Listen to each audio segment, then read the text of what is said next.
Hi guys, Ali Duzette here, and today is day 4 of this Eclipse Portal, 14 days where we're kind of turbocharging our spiritual growth in between these two eclipses, the solar eclipse that just happened on October 14th and a lunar eclipse on the other end on October 28th. This is a special time of the year when everyone gets 18 months worth of life lessons squished into just 2 weeks. So it probably feels like you're going through a lot right now. And yes, you are. You're right. That is exactly what is happening.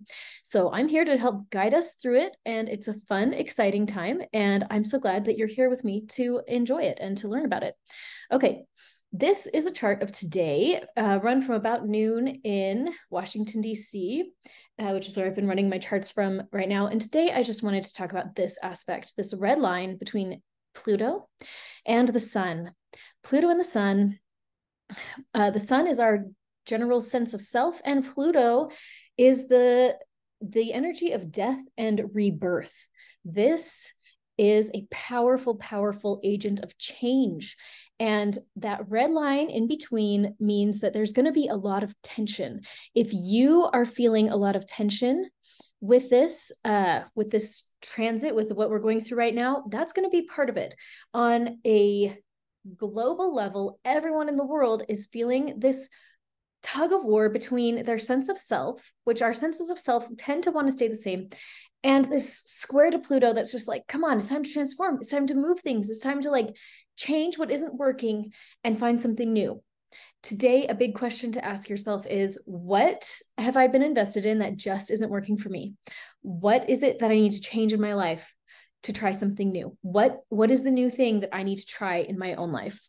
So that is going to be something important to consider today. Let's go back to that star chart, because the other thing I wanted to mention is this, the part of fortune. That's the X marks the spot right there at 22 degrees of Capricorn, and it's within 5 degrees of Pluto. We're going to go check the grid and see if it considers Pluto to be conjunct the part of fortune. And let's just take a little look. It looks like it is not considered conjunct according to this. They have small orbs, which means that they're close, but they're not close enough to really impact each other a super ton. But it's still interesting that they are only 5 degrees apart today in Capricorn, which is steady and stable and very preoccupied with things like reputation and stability. And Capricorn is the energy of that dad who like goes to work every day, rain or shine. He's bringing, oh my gosh, what's the word for it? He's the breadwinner. He's like bringing home the bacon, right? That is that Capricorn energy. And right now we have that X marks the spot, that part of fortune in Capricorn, which tells me that everyone in the whole world is going to be wishing that they had more stability. Like, we just want more stability at the same time that we're dealing with this big inner call to change and to give up some stability and try something new.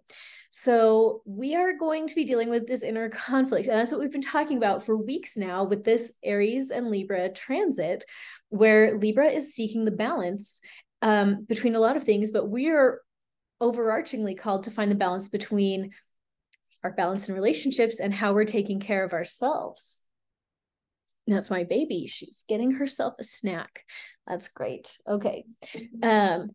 Okay. So yesterday, we talked a little bit about brain fascia. My baby woke up from her nap and I wasn't able to fully explain that the brain fascia session helps the two hemispheres of your brain actually interconnect again in a better way. And I even have another session similar to that called the midline session that I also strongly recommend if you're feeling conflict between the two hemispheres of your brain.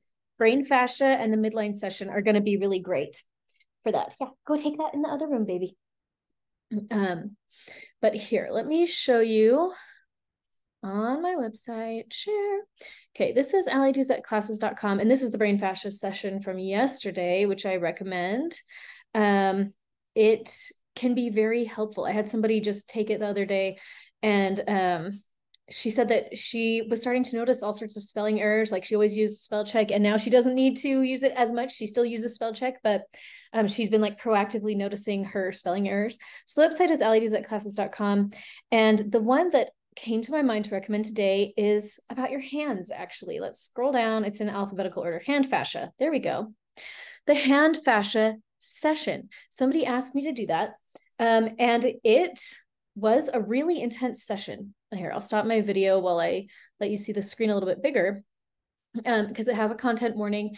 It comes up with a bunch of kind of like darker types of stuff. All of the negative things that we do with our hands showed up in this session, including things related to addiction, including relating to things like self-harm and stuff like that. But it turned out to be an incredibly powerful session. It's a written session that you just kind of like read and it tells you what to do.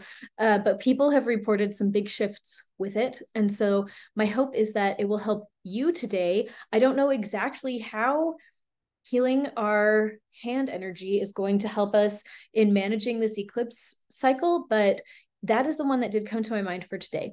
Now, one thing I want to mention is that I am recommending sessions for each day of this eclipse portal. You do not have to do them. They are fully optional. And the number one most important thing whenever you're doing any healing work is to tune into your own soul, your own body, and make sure that you're doing everything on a pace that is right for you. So I don't want anybody overloading themselves just because I said that this is the recommended session for the day. No, do whatever you want. If your body's like, nope, I am too tired, don't do it. Please do not overload your body. That is not the right way. But I did get some requests to have recommended sessions every day for this eclipse cycle. And so I, tuned in and asked which ones to recommend, and that's my list. So I'm recommending them, but you don't have to do them. They are fully optional. I just want to be clear about that. Tune into your own body and your body will tell you what to do personally. You are on your own unique individual track that is not comparable to anybody else's. So with all of my sessions, I tune in for the group, but every single person there is still an individual. So you are an individual. You can choose exactly how your eclipse time is going to be best spent for you. And I hope that you do. Tune in. You are qualified to get accurate revelation about this for yourself. Okay, well, I think that's it for today, guys. Oh, can you hear my baby? She's been pushing the water button on the fridge and getting water all over the floor. I'm sorry. So I turned it off. And now we have to cry about it a lot because we love pushing the water button and getting the whole kitchen covered in water. Can you say hi? No, you just gotta be sad. Okay, well, I'm gonna go deal with a sad baby. Happy day 4, and we've got 10 more days to go. You are rocking it. I'll see you tomorrow.